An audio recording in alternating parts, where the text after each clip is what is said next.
ഓർമ്മയ്ക്കായി ഭാഗം 6. ആൽഫിച്ച, ആ വാച്ചിന് എത്ര വിലയുണ്ടാകും? ജൂലി ചോദിച്ചു. അവളുടെ ചോദ്യം കേട്ട് അമ്മച്ചിയും ആൽഫിയെ നോക്കി. അമ്മച്ചിയുടെ നോട്ടം മനസ്സിലായതുപോലെ അതിനൊരുപാട് വിലയൊന്നുമില്ല, ആൽഫി പറഞ്ഞു. അത് റോളക്സ് OP വാച്ചാണ്. ഓയിസ്റ്റർ പെർച്ചോൾ വാച്ചാണ്. 8 ലക്ഷം രൂപയാണ് അതിൻ്റെ വില. ജൂലി പറഞ്ഞതും ജെസി അമ്മച്ചി ഞെട്ടലോടെ ആൽഫിയെ നോക്കി. അവൻ അതൊന്നും തന്നെ ബാധിക്കുന്നത് പ്രശ്നമേ അല്ല എന്നതുപോലെ ഇരിക്കുകയാണ്. പോട്ടെ എൻ്റെ ജൂലി, അത് പോയില്ലേ, ഇനി അതിനെപ്പറ്റി പറയണ്ട, ആൽഫി പറഞ്ഞു. മോനെ, അതിന് അത്രയും വിലയുണ്ടോ? അമ്മച്ചി ചോദിക്കുമ്പോൾ അവരുടെ ശബ്ദത്തിലെ മാറ്റം അവർക്ക് മനസ്സിലായിരുന്നു. അമ്മച്ചിക്ക് അത്രയും പ്രതീക്ഷിച്ചിട്ടില്ല എന്ന് അവർക്ക് മനസ്സിലായി. അത് സാരമില്ല അമ്മച്ചി, എൻ്റെ ഒരു ഫ്രണ്ട് എനിക്ക് ഗിഫ്റ്റ് തന്നതാണ്, ഞാനത് അമ്മച്ചിക്ക് തന്നു, അത്രയേ ഉള്ളൂ. അത് കാര്യമാക്കണ്ട, നമുക്ക് പുതിയത് വാങ്ങാം, ആൽഫി അമ്മച്ചിയെ പിടിച്ചുകൊണ്ട് പറഞ്ഞു. ഞാനത് അത്രയും വിലയുണ്ടെന്ന് എനിക്കറിയില്ലായിരുന്നു, അല്ലെങ്കിൽ അമ്മച്ചി അലമാരിയുടെ ഉള്ളിൽ വെച്ചേനെ. ഇത് അമ്മച്ചി എന്നും ചെയ്യുന്നതല്ലേ, ഡ്രസ്സിംഗ് ടേബിളിൽ ഊരി വയ്ക്കുന്നത്, അതുപോലെ അമ്മച്ചി ഊരി വെച്ചതാണ്, അമ്മച്ചി പറഞ്ഞു. സാരമില്ല അമ്മച്ചി, പോട്ടെ, ഇവൾ വെറുതെ പറയുന്നതാ, അതിനത്ര വിലയൊന്നുമില്ല, ആൽഫി ജൂലിയെ നോക്കിക്കൊണ്ട് പറഞ്ഞു. അവൾക്ക് ആ നോട്ടത്തിന്റെ അർത്ഥം മനസ്സിലായതുപോലെ, അയ്യേ, ഞാൻ വെറുതെ അമ്മച്ചിയെ പറ്റിക്കാൻ പറഞ്ഞതല്ലേ, എൻ്റെ അമ്മച്ചി അതിനത്രയും വിലയൊന്നുമില്ല, കൂടിയ ഒരു 12,000 രൂപ വരും, അത്രയേ ഉള്ളൂ, ജൂലി പെട്ടെന്ന് വിഷയം മാറ്റി പറഞ്ഞു. ആ, അതൊക്കെ വിട്.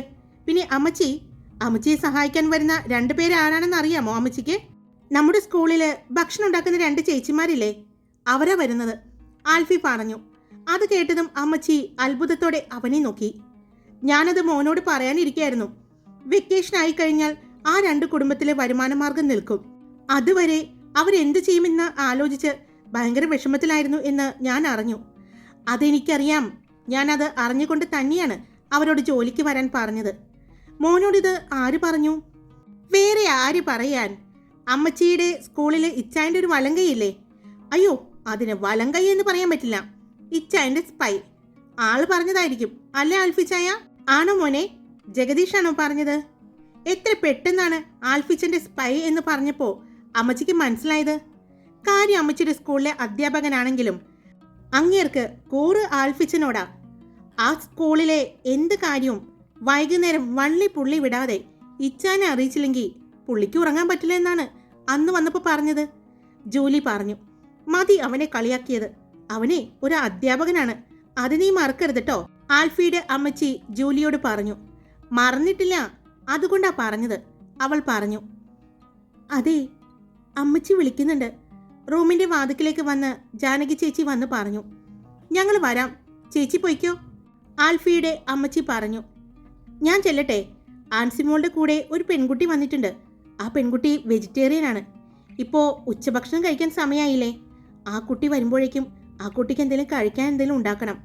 അത് ഞാൻ ഉണ്ടാക്കിക്കൊള്ളാമെന്ന് പറഞ്ഞിരുന്നു, അതുകൊണ്ടാ അമ്മച്ചി വിളിക്കാൻ പറഞ്ഞു വിട്ടത്, ആൽഫിയുടെ അമ്മച്ചി ആൽഫിയോട് പറഞ്ഞുകൊണ്ട് അവിടെ നിന്നും എഴുന്നേറ്റു.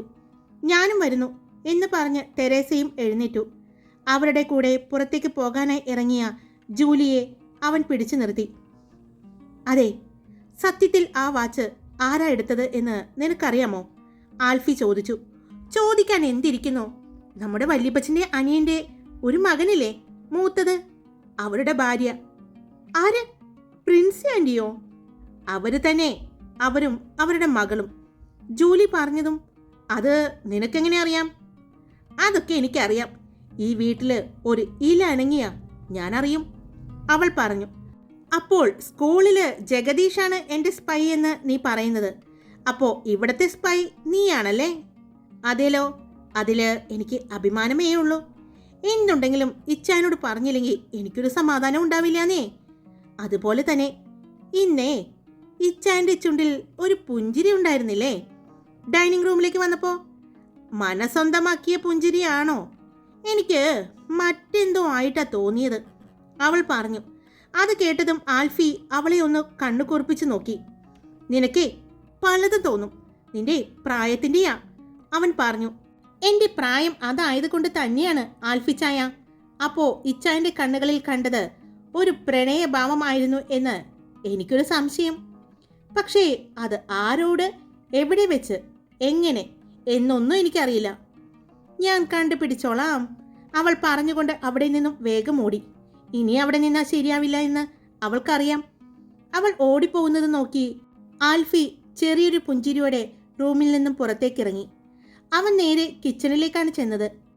അവൻ വീട്ടിലുള്ളപ്പോൾ ഇടയ്ക്ക് അമ്മച്ചിക്കും വല്യമ്മച്ചിക്കും കൂടെ കിച്ചണിൽ ജോലി ചെയ്യുമ്പോൾ അവനും ചെല്ലാറുള്ളതാണ്. ആൽഫിക്ക് പാചകം ഒരുപാട് ഇഷ്ടമാണ്. അവനിടയ്ക്ക് അമ്മച്ചിക്കും വല്യമ്മച്ചിക്കും ആൻറ്റിമാർക്കും എല്ലാം കിച്ചണിൽ നിന്നും റെസ്റ്റ് കൊടുത്ത് അവൻ കയറാനുള്ളതാണ്. പാചകത്തിൻ്റെ കൂടെ അനിയന്മാരും അനിയത്തിമാരും കയറും. അവൻ ഭക്ഷണം ഉണ്ടാക്കുമ്പോൾ കൂടെ ചെയ്യുന്നത് അവർക്കും ഇഷ്ടമാണ്. അല്ലാതെ ഒരെണ്ണത്തിനെയും അടുക്കളയിലേക്ക് കാണാറില്ല എന്ന് അമ്മച്ചി പരാതിയും പറയാറുണ്ട്. ഇന്ന് പതിവ് പോലെ അവൻ കിച്ചണിലേക്ക് ചെന്നു. അവിടെ അമ്മച്ചിമാരെല്ലാവരും നല്ല ജോലിയിലാണ്. പറ്റുന്നവരെല്ലാവരും ഉച്ചയ്ക്ക് ഭക്ഷണം കഴിക്കാൻ അവിടെ എത്താറുണ്ട്. പുറകുവശത്ത് ഓടിട്ട 2 റൂം എടുത്തിട്ടുണ്ട്. അതിൽ വിറകടുപ്പും ഫ്രീസറും ചെറിയൊരു കിച്ചൺ പോലെ എല്ലാം സെറ്റ് ചെയ്തിരിക്കുകയാണ്. വീട്ടിലെ മെയിൻ കിച്ചണിൽ വിറകടുപ്പോ കാര്യങ്ങളും ഒന്നുമില്ല. അത് മോഡേൺ രീതിയിലുള്ള കിച്ചൺ തന്നെയാണ് അവിടെ സെറ്റ് ചെയ്തിരിക്കുന്നത്. എന്നാൽ പഴമ ഒട്ടും തന്നെ പോകാതെ കാത്തു സൂക്ഷിച്ചിട്ടുമുണ്ട്. ആൽഫി വിറകടുപ്പുള്ള അടുത്തേക്ക് ചെല്ലുമ്പോൾ അവിടെ ഒരടുപ്പിൽ ഞണ്ട് റോസ്റ്റും മറ്റടുപ്പിൽ പോത്തും ഗ്യാസ് അടുപ്പിൽ മീൻ മപ്പാസും റെഡിയായിക്കൊണ്ടിരിക്കുകയാണ്. അപ്പോഴാണ് ആൽഫി അങ്ങോട്ട് ചെല്ലുന്നത്. എന്തായി? ആൽഫി ചോദിച്ചുകൊണ്ടാണ് ചെന്നത്. എല്ലാം റെഡിയായിക്കൊണ്ടിരിക്കുന്നു, വല്യമ്മച്ചി പറഞ്ഞു. അവൻ വല്യമ്മച്ചിയുടെ അടുത്തേക്ക് ചെന്നിരുന്നു. എന്താണ് ഇന്ന് പതിവില്ലാതെ അടുക്കളയിൽ? സാധാരണ ഞായറാഴ്ച ദിവസമാണല്ലോ കാണാറ്, വല്യമ്മച്ചി ചോദിച്ചു. ഒന്നുമില്ല, ഇന്ന് പുറത്തേക്ക് പോകേണ്ട ആവശ്യമില്ല, അതുകൊണ്ട് ഇവിടെ കൂടാമെന്ന് കരുതി, അവൻ പറഞ്ഞു. എപ്പോഴും തിരക്കല്ലേ? അല്ലെങ്കിൽ കൃഷി സ്ഥലത്ത്. ആ, അത് പറഞ്ഞപ്പോഴാണ് ഓർത്തത്. നാളെ നവാസ് വരുന്നുണ്ട്, അവനുണ്ടാക്കും ഇവിടെ. അതിനെന്താ, ആ കുട്ടി വന്നോട്ടെ, അവനിടയ്ക്ക് ഇവിടെ ഉണ്ടാകാറുള്ളതാണല്ലോ. പ്രത്യേകിച്ച് സ്പെഷ്യൽ എന്തെങ്കിലും വയ്ക്കണോ? വേണ്ട വല്യമ്മച്ചി, അവൻ അങ്ങനെ നിർബന്ധമൊന്നുമില്ല എന്നറിയാലോ. പിന്നെ ഇവിടെ എപ്പോഴും എന്തെങ്കിലുമൊക്കെ കാണുമല്ലോ. അപ്പോഴാണ് ജാനകി ചേച്ചി കോളിഫ്ലവർ ക്ലീൻ ചെയ്യുന്നത് കാണുന്നത്. അതെന്തുണ്ടാക്കാനാണ്? അവൻ ചോദിച്ചു. അത് ഗോബി മഞ്ചൂരി ഉണ്ടാക്കാനാണ്, ആ കുട്ടിക്ക് വേണ്ടി. വെജിറ്റേറിയൻ കുട്ടിയില്ലേ, ആ കുട്ടിക്ക് വേണ്ടി, അമ്മച്ചി പറഞ്ഞു. അതെയോ, ഇന്ന് ഞാനുണ്ടാക്കാം എന്ന് പറഞ്ഞ് ആൽഫി അത് വാങ്ങി. എന്നാ പിന്നെ കുറച്ച് കൂടുതൽ ഉണ്ടാക്കിക്കോ, അവൻ ഉണ്ടാക്കിയാൽ ഇവിടെ ഡിമാൻഡ് കൂടുതലാണ്, വല്യമ്മച്ചി പറഞ്ഞു. അത് കേട്ട് ആൽഫി ചിരിച്ചു. എന്തൊക്കെ സാധനങ്ങൾ വേണമെന്ന് വെച്ചാൽ പറഞ്ഞാൽ മതി മോനെ, എല്ലാം അടുപ്പിച്ച് തരാം, ജാനകി ചേച്ചി പറഞ്ഞു. അവൻ പറഞ്ഞു കൊടുത്ത സാധനങ്ങളെല്ലാം അവർ എടുത്തുകൊണ്ടുവന്ന് കൊടുത്തു. ആൽഫി വീടിൻ്റെ അകത്തെ കിച്ചണിലേക്ക് ചെന്നു. അവൻ ആദ്യമായി അവന് പ്രിയപ്പെട്ട ഒരാൾക്ക് വേണ്ടി മാത്രമായിട്ട് ഭക്ഷണം ആസ്വദിച്ച് ഉണ്ടാക്കാൻ തുടങ്ങി.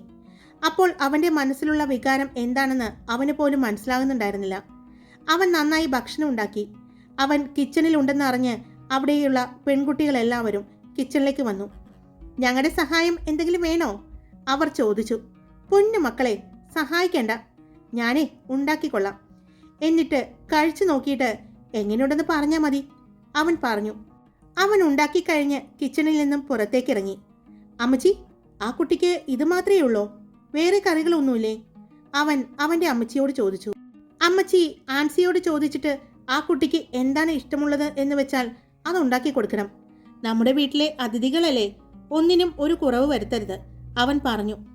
അല്ല ആൽഫി ചായ, ഇന്ന് വൈകുന്നേരം വരുന്നവർക്ക് എല്ലാവർക്കും ഇത് ഉണ്ടാകില്ലല്ലോ, അപ്പോൾ എന്ത് ചെയ്യും?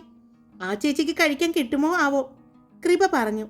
അത് എല്ലാവരും എടുക്കണ്ട കേട്ടോ, ആ കുട്ടിക്ക് വേണ്ടി ഉണ്ടാക്കിയതല്ലേ, അതിന് മാത്രമായിട്ട് കൊടുക്കാൻ വേണ്ടി പറ്റാത്തത് കൊണ്ടാണ് കുറച്ച് കൂടുതൽ ഉണ്ടാക്കിയത് എന്ന് പറഞ്ഞ് നിങ്ങളെല്ലാവരും കൂടി കഴിച്ചു തീർത്താ ആ കുട്ടിക്ക് പിന്നെ എന്തു കൊടുക്കും? അതിന് ഇത് ഉച്ചയ്ക്ക് മാത്രമല്ലേ, രാത്രി വേറെ എന്തെങ്കിലും ഉണ്ടാക്കണം. രാത്രി ചപ്പാത്തി ഉണ്ടാക്കിയ പോലെ, എല്ലാവർക്കും ചപ്പാത്തിയാണല്ലോ. പിന്നെ അപ്പച്ചനും അമ്മച്ചിക്കും പാൽക്കഞ്ഞിയുണ്ട്. ഇനി ആ കുട്ടി പാൽക്കഞ്ഞി കുടിക്കുമെങ്കിൽ അത് കൊടുക്കാം, ആൽഫിയുടെ അമ്മച്ചി പറഞ്ഞു. ആദ്യം അമ്മച്ചി ആ കുട്ടിയോട് അവളുടെ ഇഷ്ടങ്ങൾ ഒന്ന് ചോദിച്ച് മനസ്സിലാക്ക്. നാളെ മുതൽ അല്ലെങ്കിൽ ഇന്ന് രാത്രി മുതൽ അവരെല്ലാവരും കൂടി വരുമ്പോൾ ആ കുട്ടിയുടെ ഇഷ്ടമൊന്നും ചോദിക്കാൻ പറ്റില്ല. അതുകൊണ്ട് ഉച്ചയ്ക്ക് ഭക്ഷണം കഴിക്കാൻ വരുമ്പോൾ അമ്മച്ചി ചോദിച്ചു മനസ്സിലാക്ക്, ആൽഫി പറഞ്ഞു. അവൻ പറയുമ്പോഴെല്ലാം ജൂലി അവനെ നോക്കുന്നുണ്ടായിരുന്നു. അത് മനസ്സിലായതും അവൻ പുരികം പൊക്കി എന്താണെന്ന് ചോദിച്ചതും അവൾ കണ്ണ് ചിമ്മി ഒന്നുമില്ല എന്ന് പറഞ്ഞു. എന്നാൽ കാറ് ഔട്ട് ഹൗസിന്റെ പാർക്കിങ്ങിൽ കൊണ്ടുവന്നിട്ട് അമ്മു നേരെ ചെന്നത് റൂമിലേക്കായിരുന്നു. അവൾ ചെല്ലുമ്പോൾ ആൻസി ഉറക്കമായി എന്ന് മനസ്സിലായതും അവളും കൂടെ കയറി കിടന്നു. കണ്ണു തുറക്കുമ്പോൾ സമയം നോക്കിയതും സമയം 12:30 കഴിഞ്ഞു എന്ന് കണ്ടതും അവൾ ചാടി എഴുന്നേറ്റു. അപ്പോഴും തൊട്ടടുത്ത് കിടന്ന ആൻസി നല്ല ഉറക്കാണ്. അവൾ ആൻസിയെ വിളിച്ച് എഴുന്നേൽപ്പിക്കാൻ ശ്രമിച്ചു. ആൻസി, സമയം 12:30ആയി. 9 മണിക്ക് വന്ന് കിടന്നതല്ലേ, എഴുന്നേൽക്ക് എന്ന് പറഞ്ഞ് അവൾ വിളിച്ച് എഴുന്നേൽപ്പിച്ചു. അതെ, ഇനിയൊരു കാര്യം ചെയ്യും, ഭക്ഷണം കഴിച്ചിട്ട് പിന്നെ ഉറങ്ങാം, അവൾ പറഞ്ഞു.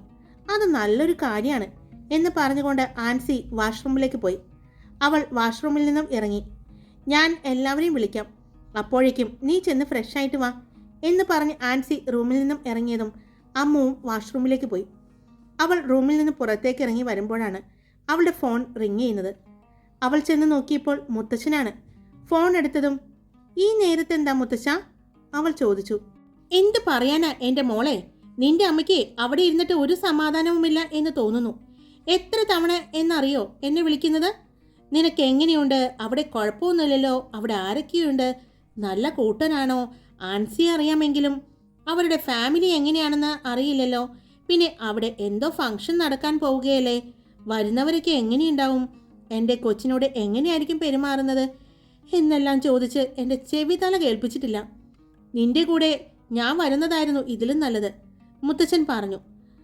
അത് നല്ലൊരു കാര്യമാണ് കേട്ടോ. ഒരു കാര്യം ചെയ്, മുത്തച്ഛൻ ഇങ്ങോട്ട് പോര്, അവൾ പറഞ്ഞതും മിക്കവാറും ഞാൻ വരാൻ സാധ്യതയുണ്ട്. ശരിക്കും? അവൾ ചോദിച്ചു. ആ ശരിക്കും. നീ എന്തായാലും ഇങ്ങോട്ട് വരുന്നില്ല, നിനക്ക് അവിടെ നിൽക്കണമെന്നല്ലേ വാശി? അതും 2 ആഴ്ചയോ? അല്ല, എത്ര മാസമാണ് അവിടെ നിൽക്കാൻ പോകുന്നത്? മുത്തശ്ശ, ഞാൻ 1 മാസം എന്ന് പറഞ്ഞതല്ലേ. എന്നാ ഒരു കാര്യം ചെയ്യാം, എനിക്കും ഒരു വെക്കേഷൻ ട്രിപ്പ് അത്യാവശ്യമാണ്.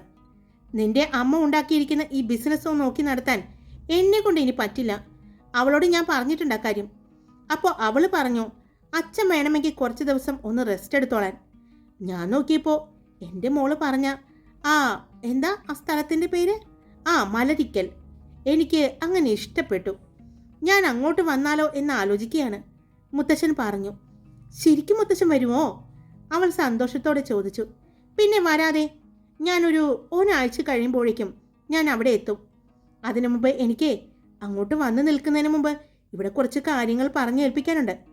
അതെല്ലാം ഏൽപ്പിച്ചതിന് ശേഷം 1 ആഴ്ചയ്ക്ക് ശേഷം ഞാൻ അവിടെ എത്തിയിരിക്കും. ഞാൻ അവിടെ വന്ന് കണ്ടിട്ട് നിന്നെയും കൊണ്ട് ഫോണിൽ ഒന്ന് വിളിച്ചാൽ മാത്രമേ നിന്റെ അമ്മയ്ക്ക് സമാധാനമാവൂ. അല്ലെങ്കിൽ എൻ്റെ കാര്യം തീരുമാനമാകും, മുത്തച്ഛൻ പറഞ്ഞു. അങ്ങനെ പറ. അപ്പോൾ അമ്മ പറഞ്ഞിട്ടാണല്ലേ മുത്തച്ഛൻ വരുന്നത്, അല്ലാതെ ബിസിനസ്സിൽ നിന്നെല്ലാം ഒന്ന് റെസ്റ്റ് എടുക്കുന്നതല്ല. എൻ്റെ മോളെ, വയസ്സാം കാലത്ത് റിട്ടയർമെന്റ് ആഘോഷിക്കുന്ന ഞാൻ, നിന്റെ അമ്മ കഷ്ടപ്പെട്ട് നിനക്ക് വേണ്ടി ഉണ്ടാക്കിയിരിക്കുന്നതാ ഈ കാണുന്ന ബിസിനസ് എല്ലാം. അതെല്ലാം നോക്കി നടത്തി ഞാൻ മിക്കവാറും 90 വയസ്സ് അല്ലെങ്കിൽ 100 വയസ്സിൽ പോകേണ്ട ഞാൻ മിക്കവാറും ഈ 75-ാം വയസ്സിൽ തന്നെ പോകുമെന്നാ തോന്നുന്നത്. മുത്തശ്ശ, ഒരു 3 വർഷം മുമ്പ് മുത്തച്ഛൻ്റെ 75-ാം പിറന്നാൾ ആഘോഷിച്ച കാര്യം മുത്തച്ഛൻ മറന്നോ? അവൾ ചോദിച്ചതും പിന്നെ 3 വർഷം മുമ്പ് ആഘോഷിച്ചത് എൻ്റെ 72-ാമത്തെ പിറന്നാളാണ്, മുത്തച്ഛൻ പറഞ്ഞു. 1 മിനിറ്റേ, അന്നെടുത്ത ഫോട്ടോസ് എല്ലാം എൻ്റെ കയ്യിലുണ്ട്. കേക്കിൻ്റെ മുകളിൽ മുത്തച്ഛൻ്റെ വയസ്സ് വെച്ചിട്ടുണ്ടായിരുന്നു എന്ന് എനിക്ക് തോന്നുന്നു. അത് ചിലപ്പോൾ തെറ്റ് പറ്റിയതായിരിക്കും, മുത്തച്ഛൻ പറഞ്ഞു. ആർക്ക് തെറ്റ് പറ്റിയത്? നിന്റെ അമ്മയ്ക്കും നിനക്കും തെറ്റ് പറ്റിയത്, മുത്തച്ഛൻ പറഞ്ഞു. അവൾ സംസാരിച്ചുകൊണ്ട് റൂമിൽ നിന്ന് തന്നെ അവൾ പുറത്തേക്കിറങ്ങി. അവൾ ഔട്ട് ഹൗസിൻ്റെ പുറത്തേക്ക് വന്നു. മുത്തച്ഛനോട് സംസാരിച്ചു കൊണ്ടിരിക്കുമ്പോഴാണ് കൂട്ടുകാരെല്ലാവരും ഫ്രഷായി വന്നത്. മുത്തച്ഛ, ഞങ്ങൾ ആൻസിയുടെ വീട്ടിലേക്ക് പോവാണ് ലഞ്ച് കഴിക്കാനായിട്ട്. ഇപ്പോൾ ഉറങ്ങി എഴുന്നേറ്റതേയുള്ളൂ, അവൾ പറഞ്ഞു. സമയം 12:30 കഴിഞ്ഞല്ലോ മോളെ. മോള് 12 മണിക്ക് ലഞ്ച് കഴിക്കുന്നതല്ലേ, മുത്തച്ഛൻ ചോദിച്ചു. അതേ മുത്തച്ഛ, പക്ഷെ ഞാൻ എഴുന്നേറ്റപ്പോൾ ഈ സമയമായി, വൈകിപ്പോയി. അതുകൊണ്ട് പോയി ലഞ്ച് കഴിച്ചിട്ട് ഞാൻ വിളിക്കാം കേട്ടോ. എൻ്റെ പൊന്നമ്മൂസേ, നീ എന്നെ വിളിക്കുന്നതിലും നല്ലത് നീ നിൻ്റെ അമ്മയെ വിളിക്കുന്നതാണ്. ഇപ്പോൾ ഞാൻ നിന്നോട് സംസാരിച്ചു കൊണ്ടിരിക്കുമ്പോഴേക്കും എനിക്ക് കോള് വരുന്നുണ്ട്, നിൻ്റെ അമ്മയുടെ. അതെങ്ങനെയാണ്? എന്നോട് റെക്കോർഡിംഗ് ഉണ്ടെന്ന് പറഞ്ഞതാണല്ലോ. കുറച്ചു നേരം റെസ്റ്റ് എടുത്തിട്ട് പോകുമെന്ന് പറഞ്ഞിട്ട് എന്നെ മുമ്പ് വിളിച്ചിട്ടുണ്ടായിരുന്നോ? ആണ്, റെക്കോർഡിംഗ് സ്റ്റുഡിയോയിൽ നിന്ന് തന്നെയാണ് ഈ വിളിക്കുന്നത് മുഴുവനും. ശരി, ഞാൻ എന്തായാലും അവളെ വിളിച്ച് കാര്യം പറയട്ടെ. ഞാൻ പോകാൻ റെഡിയാണെന്ന് പറയട്ടെ. അല്ല മോളെ, അവിടെ എനിക്ക് പറ്റിയ കൂട്ടാരെങ്കിലും ഉണ്ടോ? മുത്തശ്ശൻ ചോദിച്ചു. അങ്ങനെ ചോദിച്ചാ ഈ പ്രായത്തിന് പറ്റിയ കൂട്ടുകാർ ഇവിടെ ഉണ്ടോ എന്ന് ഞാനൊന്ന് അന്വേഷിച്ചിട്ട് പറയാം. ഞാൻ കയറിയതല്ലേ ഉള്ളൂ ഇവിടെ, അവൾ പറഞ്ഞു. അമ്മുക്കുട്ടി, മുത്തശ്ശൻ നീട്ടി വിളിച്ചതും അവൾ ചിരിച്ചു. എൻ്റെ മുത്തശ്ശ, ഇവിടെ ആൻസിയുടെ വല്യപ്പച്ചൻ. ഏകദേശം മുത്തശ്ശൻ്റെ പ്രായം കാണുമെന്ന് തോന്നുന്നു, അവൾ പറഞ്ഞു. ആണോ? അപ്പോൾ എനിക്ക് കമ്പനിക്ക് ആളായി. എന്ത് കമ്പനിയാണ് മുത്തശ്ശൻ ഉദ്ദേശിക്കുന്നത്? അന്നത്തെ കമ്പനിയാണോ? അവൾ ചോദിച്ചു. പൊന്നു മോളെ, ഓർപ്പിക്കല്ലേ, അബദ്ധത്തിൽ കഴിച്ചു പോയതാ. നിന്റെ അമ്മയെങ്ങാനും കണ്ടിരുന്നെങ്കിൽ ഞാൻ പെട്ടേനെ. അതെ, എനിക്കത്ര വിശ്വസിക്കാൻ പറ്റുന്നില്ല. കാരണം മദ്യത്തിൻ്റെ രുചി മുത്തച്ഛൻ അറിയില്ല എന്ന് പറഞ്ഞാ ഞാനത് വിശ്വസിക്കില്ല, അവൾ പറഞ്ഞു. സത്യമായിട്ടും എനിക്കറിയില്ല അമ്മൂസേ. ശരി, ഞാൻ വിശ്വസിച്ചു. പക്ഷേ മുത്തച്ഛൻ്റെ മകളില്ലേ എൻ്റെ അമ്മക്കുട്ടി, അമ്മക്കുട്ടി വിശ്വസിക്കാൻ സാധ്യതയില്ല. മുത്തച്ഛനെ വാച്ച് ചെയ്യാൻ വേണ്ടി അവിടെ ആളെ നിർത്തിയിട്ടുണ്ടെന്നാണ് ഞാൻ അറിഞ്ഞത്, അവൾ പറഞ്ഞു. ശരിക്കും ഉണ്ടെങ്കിൽ? എൻ്റെ പൊന്നു മോളെ, ഞാൻ വെറുതെ ചോദിച്ചെന്നേ ഉള്ളൂ. നമ്മൾ കഴിക്കില്ലല്ലോ, നമ്മൾ വെജിറ്റേറിയൻസ് അല്ലേ. ഞാൻ കണ്ടതാ അന്ന് മുത്തശ്ശൻ കഴിക്കുന്നത്. എന്ത് കഴിക്കുന്നത്? മുത്തശ്ശൻ അന്ന് പാർട്ടിയിൽ വെച്ച് ചിക്കൻ കഴിക്കുന്നത് ഞാൻ കണ്ടിരുന്നു. എൻ്റെ പൊന്നമ്മൂസേ, നമ്മൾ ബിസിനസ് മീറ്റിങ്ങിനും മറ്റും വിദേശ രാജ്യങ്ങളിൽ പോകുമ്പോൾ അവരുടെ കൂടെ വെജിറ്റേറിയൻ ആണെന്ന് പറഞ്ഞു കഴിഞ്ഞാൽ അവിടെയൊന്നും പിടിച്ചു നിൽക്കാൻ പറ്റില്ല. അങ്ങനെ കഴിച്ചു തുടങ്ങിയതാ. പക്ഷേ നല്ല രുചിയാണ്. പിന്നെ അതില്ലാതെ പറ്റാതെയായി. എപ്പോഴില്ലല്ലോ, വല്ലപ്പോഴല്ലേ ഉള്ളൂ. നീ നിന്റെ അമ്മയോട് പറഞ്ഞിട്ടില്ലെന്ന് എനിക്കറിയാം. ഇനിയും പറയരുത് കേട്ടോ. ആലോചിക്കാം, അവൾ പറഞ്ഞു. നീ പോയിരിക്കുന്നത് നല്ലൊരു ക്രിസ്ത്യൻ ഫാമിലിയിലേക്കാണ് അല്ലേ? അവിടെ ഇറച്ചി മീനും ഒന്നുമില്ലേ? മുത്തശ്ശൻ ചോദിച്ചു. മുത്തശ്ശ, രാവിലെ അവിടെ ഉണ്ടായിരുന്ന വിഭവങ്ങളെല്ലാം അവൾ പറഞ്ഞു കൊടുത്തു. എന്നിട്ട് നീ പുട്ടും കടലയും ആണോ മോളെ കഴിച്ചത്? അതെ, എനിക്കത് മതി. ശരി, നടക്കട്ടെ. എന്നാ മോള് പോയി ഭക്ഷണം കഴിക്കാൻ നോക്ക്. മുത്തശ്ശനും ഭക്ഷണം കഴിക്കട്ടെ. മെഡിസിൻ കഴിക്കാനുള്ളതാണേ. ശരി മോളെ, ഞാൻ ദേ കഴിക്കാനിരിക്കുകയാണ് എന്ന് പറഞ്ഞ് കോള് കട്ട് ചെയ്തു മുത്തശ്ശൻ. അവൾ കോള് കട്ട് ചെയ്ത് നോക്കുമ്പോൾ അവളെ നോക്കി എല്ലാവരും എലിക്ക് കൈ കൊടുത്തുകൊണ്ട് നിൽക്കാണ്. എന്തുവാ എൻ്റെ അമ്മുക്കുട്ടി ഈ കാണുന്നത്? രാവിലെ വന്നപ്പോഴേ നിന്റെ അമ്മയും മുത്തശ്ശനുമായിട്ട് സംസാരിച്ചു. പിന്നെ കിടക്കാൻ പോകുന്നതിന് മുമ്പ് വീണ്ടും സംസാരിച്ചു. നീ ആദ്യമായിട്ടൊന്നുമല്ലല്ലോ വീട്ടിൽ നിന്നും മാറി നിൽക്കുന്നത്. പിന്നെ എന്താണത്? ആവണി ചോദിച്ചു. അത് നിനക്ക് പറഞ്ഞാൽ മനസ്സിലാവില്ല. നമ്മൾ പരിചയമില്ലാത്ത ഒരു വീട്ടിലേക്ക് വന്നിരിക്കുകയല്ലേ, അതിൻ്റെ ഒരു ടെൻഷൻ. അപ്പോൾ ഈ പറഞ്ഞു വരുന്ന ടെൻഷൻ നമ്മുടെ വീട്ടുകാർക്ക് എന്താ ഇല്ലാത്തത്? അതേതായാലും നന്നായി. ഇവിടെ വന്നിട്ട് നമ്മൾ എത്തി എന്ന് പറഞ്ഞതല്ലാതെ വേറെ എന്തെങ്കിലും ചോദിച്ചുകൊണ്ട് അവിടെ നിന്നും ഒരു കോള് വന്നിട്ടുണ്ടോ? ഇല്ല. അതാണ് നമ്മുടെ പാരൻസ്. നമ്മൾ അവിടെ ഇല്ലാത്തത് കൊണ്ട് തലവേദന തീർന്നു എന്ന് ആലോചിക്കുകയായിരിക്കും. ഇനി കണ്ടറിയാം എല്ലാം കൂടി ടൂറ് പോകുമോ എന്തോ. നമ്മളെ കൂട്ടാതെ, ആവണി പറഞ്ഞു. അങ്ങനെ അവർ വീണ്ടും നരിക്കുന്നൽ വീട്ടിലേക്ക് കയറി ചെന്നു. സമയം 1 മണി. ഇവിടെ 1 മണിക്ക് ഭക്ഷണം കൊടുക്കുമെന്നല്ലേ പറഞ്ഞത്? അത് ഇപ്പം മണിയടിക്കും എന്ന് പറഞ്ഞ് നാവെടുത്തില്ല. അപ്പോഴേക്കും ബെൽ മുഴങ്ങി. സീറ്റ് പിടിച്ചോ, ഇവിടെ ഇത്രയും ആളുകളുള്ളതല്ലേ, സദ്യക്ക് ഇരിക്കുന്നത് പോലെയാ. അതിൻ്റെ ആവശ്യമുണ്ടെന്ന് തോന്നുന്നില്ല. നീ ആ ഡൈനിങ് റൂം കണ്ടില്ലേ? അവിടെ എല്ലാവർക്കും ഇരിക്കാനുള്ള സൗകര്യം ഉണ്ടെന്ന് തോന്നുന്നു. പിന്നെ ഇവിടെ വന്നപ്പോഴാണ് ശ്രദ്ധിച്ചത്, അവരെല്ലാവരും ഒരുമിച്ചിരുന്നാണ് ഭക്ഷണം കഴിക്കുന്നത്. പരസ്പരം അങ്ങോട്ടും ഇങ്ങോട്ടും ഭക്ഷണം വെച്ചിരിക്കുന്ന പാത്രങ്ങൾ ഷെയർ ചെയ്ത് സംസാരിച്ചും അവർ സന്തോഷത്തോടെ ഭക്ഷണം കഴിക്കുന്നു. അപ്പോൾ ഉച്ചയ്ക്കും ഭക്ഷണം കഴിക്കാൻ എല്ലാവരും ഉണ്ടാകുമെന്ന് അവർക്ക് മനസ്സിലായി. ആഹാ, മക്കൾ വന്നോ? ഞങ്ങൾ അങ്ങോട്ട് വിളിക്കാൻ വരികയായിരുന്നു എന്ന് പറഞ്ഞുകൊണ്ട് അമ്മച്ചി അവരുടെ അടുത്തേക്ക് വന്നു. എന്നാൽ കൈ കഴുകിയിട്ട് വാ, ഭക്ഷണം കഴിക്കാനിരിക്കാം, അമ്മച്ചി പറഞ്ഞു. അപ്പോഴേക്കും അവർ കണ്ടു ഭക്ഷണം കഴിക്കാൻ വരുന്ന ഓരോരുത്തരെ. വല്യപ്പച്ചൻ വന്ന് ഇരുന്നതിന് ശേഷം എല്ലാവരും ഇരുന്നു. പക്ഷേ രാവിലെ കണ്ട കുറച്ച് ആളുകളില്ല എന്ന് അമ്മവും കൂട്ടരും ശ്രദ്ധിച്ചു. പിന്നീട് എല്ലാവരുടെയും മുന്നിലേക്ക് ഭക്ഷണം വിളമ്പി തുടങ്ങി. അപ്പോഴാണ് ഫോണിൽ സംസാരിച്ചുകൊണ്ട് അങ്ങോട്ട് വരുന്ന ആൽഫിയെ എല്ലാവരും കാണുന്നത്. ദേ, ഇതാണ് നിങ്ങളെല്ലാവരും കാണാൻ ആഗ്രഹിച്ച എൻ്റെ ഇച്ചായൻ, ആൽഫിച്ചായി എന്ന് ഞങ്ങൾ വിളിക്കുന്ന ആൽഫ്രഡ് സാമുവൽ. ആൻസി പറഞ്ഞതും എല്ലാവരും ഒരുപോലെ അവനെ നോക്കി. എല്ലാവരെയും നോക്കി പുഞ്ചിരിച്ചുകൊണ്ട് ഫോണിൽ സംസാരിച്ചുകൊണ്ട് കൈ വാഷ് ചെയ്യാൻ പോകുന്നത് എല്ലാവരും നോക്കിയിരുന്നു. ഇടി, ഇത് നരിയല്ല, സിംഹമാണ് മോളെ, സിംഹം. ശരിക്കും പൃഥ്വിരാജിനെ പോലെ ഇരിക്കുന്നു. അടുത്തിരുന്നു കൊണ്ട് ലിയ പറഞ്ഞതും, മോളെ നിന്റെ ഇച്ചായനെ വിളിച്ച് ഞാൻ പറയണോ? അടുത്തിരുന്ന ആവണി ചോദിച്ചു. അവളുടെയും കണ്ണ് ആൽഫിയിൽ തന്നെയായിരുന്നു. എന്നാൽ കൈ വാഷ് ചെയ്യുമ്പോഴും മുന്നിലെ മിററിലൂടെ ആൽഫിയുടെ കണ്ണുകൾ അവിടെയുള്ള ഒരു കുഞ്ഞു മുഖത്തിലേക്കായിരുന്നു. Hi, story ഇട്ടിട്ടുണ്ടേ. അപ്പോൾ എങ്ങനെയുണ്ട് നമ്മുടെ ഓർമ്മയ്ക്കായി എന്ന് പറഞ്ഞ സ്റ്റോറി? എല്ലാവർക്കും ഇഷ്ടപ്പെട്ടോ? ഇഷ്ടപ്പെട്ടെങ്കിൽ ഒന്ന് കമൻറ്റ് ചെയ്യണേ. മാറ്റങ്ങൾ വരുത്തണമെന്ന് നിങ്ങൾക്ക് തോന്നുന്നുണ്ടെങ്കിൽ അത് എന്ത് മാറ്റങ്ങളാണെന്ന് കൂടി ഒന്ന് പറഞ്ഞാൽ ഞാനത് മാറ്റാൻ ശ്രമിക്കാം. നല്ല മാറ്റങ്ങളാണെങ്കിൽ ഞാൻ മാറ്റാൻ ശ്രമിക്കാം. അപ്പോൾ കഥ ഇഷ്ടപ്പെട്ട ഒന്ന് പറഞ്ഞേക്കണം കേട്ടോ.